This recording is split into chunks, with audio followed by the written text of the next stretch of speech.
Kemenangan pebalap muda Indonesia di FIM Junior GP 2025. Bupati Torut kritik Panji Pragiwaksono soal materi komedi Rambu Solo.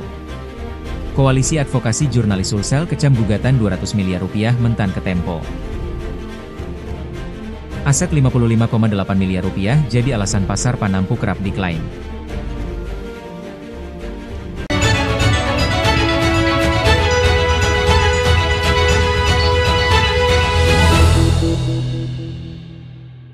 Dua pebalap muda binaan PT Astra Honda Motor, AHM, kembali menorehkan hasil membanggakan pada ajang FIM Junior GP World Championship seri ke-6 yang digelar di Circuit de Barcelona, Catalunya, Spanyol, Minggu 2 November. Setelah Fadilah Arbi Aditama meraih juara Moto3 Junior GP Barcelona di 2023, Indonesia Raya kembali berkumandang lewat kemenangan Kiandra Ramadipa yang berhasil menuntaskan balapan secara dramatis di kelas European Talent Cup, ETC. Sementara Veda Ega Pratama tampil konsisten dalam dua race dengan finish di posisi 6 dan 8 pada kelas Junior GP. Dalam event FIM Junior GP Championship 2025, dua pebalap muda binaan PT Astra Honda Motor turut ambil bagian. Selain Ramadipa, Veda Ega Pratama yang gabung di Astra Honda Racing Team, juga turun di kelas bergengsi Junior GP Moto3. Pada kelas European Talent Cup, ETC, Kiandra Ramadipa tampil luar biasa. Meski harus memulai balapan dari posisi ke-24 usai menerima penalti di sesi kualifikasi yang berlangsung Sabtu 1 November, pebalap muda yang tergabung dengan Honda Asia Dream Racing Junior Team tersebut menunjukkan kepercayaan diri tinggi sejak awal balapan. Memasuki pertengahan balapan, Ramadipa tampil tenang dan penuh perhitungan. Ia terus menunjukkan performa impresif dengan menyalip 14 pebalap dan mampu menembus persaingan 10 besar. Pemuda berusia 15 tahun ini berupaya fokus menjaga konsistensi di tengah persaingan ketat rombongan yang memburu posisi podium.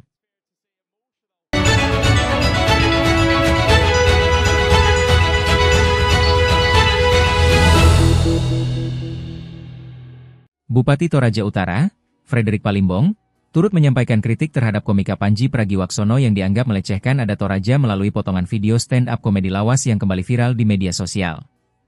Frederick menilai, sebagai seorang komika yang dikenal cerdas, Panji seharusnya melakukan riset terlebih dahulu sebelum menjadikan adat atau budaya tertentu sebagai bahan lelucon. Menurutnya, seorang publik figur memiliki tanggung jawab moral atas setiap ucapan dan perilakunya di ruang publik. Ia menekankan bahwa budaya Toraja bukan sekadar identitas lokal, tetapi juga merupakan bagian dari warisan nasional yang patut dijaga dan dihormati. Sebagai publik figur yang punya banyak pengikut, dia mestinya menghargai budaya. Bukan mendegradasi atau menyinggung suku tertentu, ujar Frederick. Lebih lanjut, Frederick menilai bahwa pernyataan Panji dalam video tersebut tidak dapat dibenarkan dengan alasan humor semata. Itu tidak lucu sama sekali, tegas Frederick.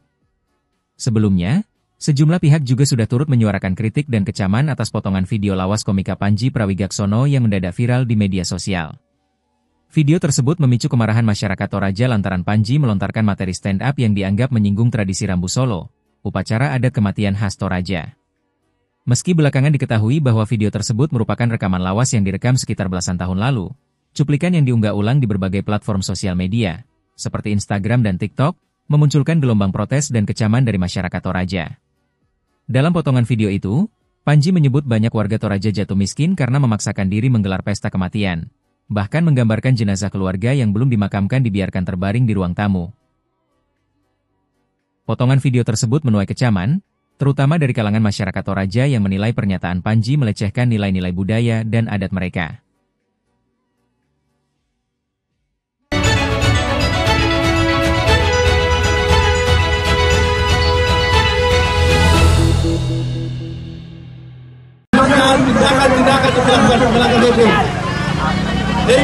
Koalisi Advokasi Jurnalis, KAJ, Sulawesi Selatan mengecam keras gugatan perdata sebesar 200 miliar rupiah yang diajukan Menteri Pertanian Amran Sulaiman terhadap Tempo. Gugatan tersebut dinilai sebagai bentuk pembungkaman terhadap kebebasan pers dan ancaman serius terhadap fungsi media sebagai pilar keempat demokrasi. Dalam pernyataan sikap yang dirilis di Makassar, Selasa, 4 November 2025, KAJ Sulsel menyatakan dukungan penuh terhadap Tempo dan seluruh jurnalis yang menghadapi tekanan hukum dari pejabat publik.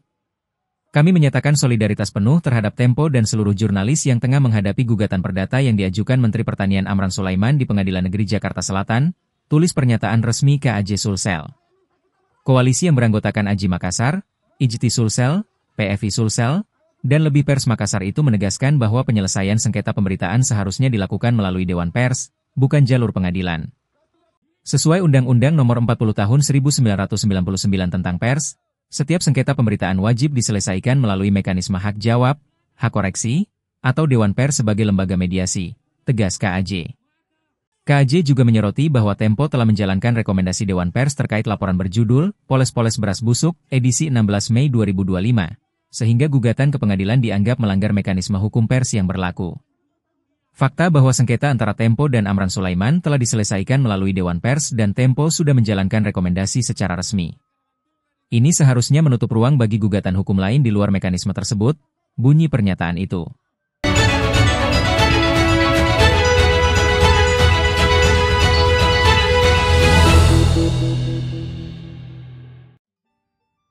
Lahan pasar Panampu kembali menjadi sorotan. Nilai aset yang tinggi dan lokasi yang strategis disebut menjadi pemicu utama lahan tersebut berulang kali diklaim masyarakat sebagai milik pribadi. Berdasarkan data pemerintah kota, Pemkot, Makassar, nilai aset tersebut mencapai 55,8 miliar rupiah dari nilai tanah dan bangunan sejak penetapan terakhir 2 dekade lalu, angka yang diakini kini sudah jauh melonjak.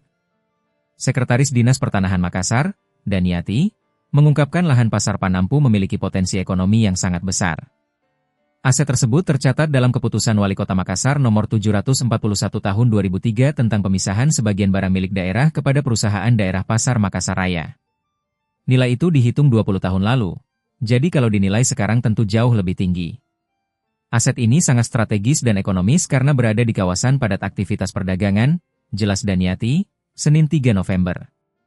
Luas lahan pasar Panampu mencapai 4,9 hektare, dengan nilai tanah sebesar 49,9 miliar rupiah dan nilai bangunan sekitar 5,9 miliar rupiah. Angka tersebut hanya estimasi berdasarkan harga lama, sehingga nilai aktualnya saat ini kemungkinan sudah meningkat berkali lipat.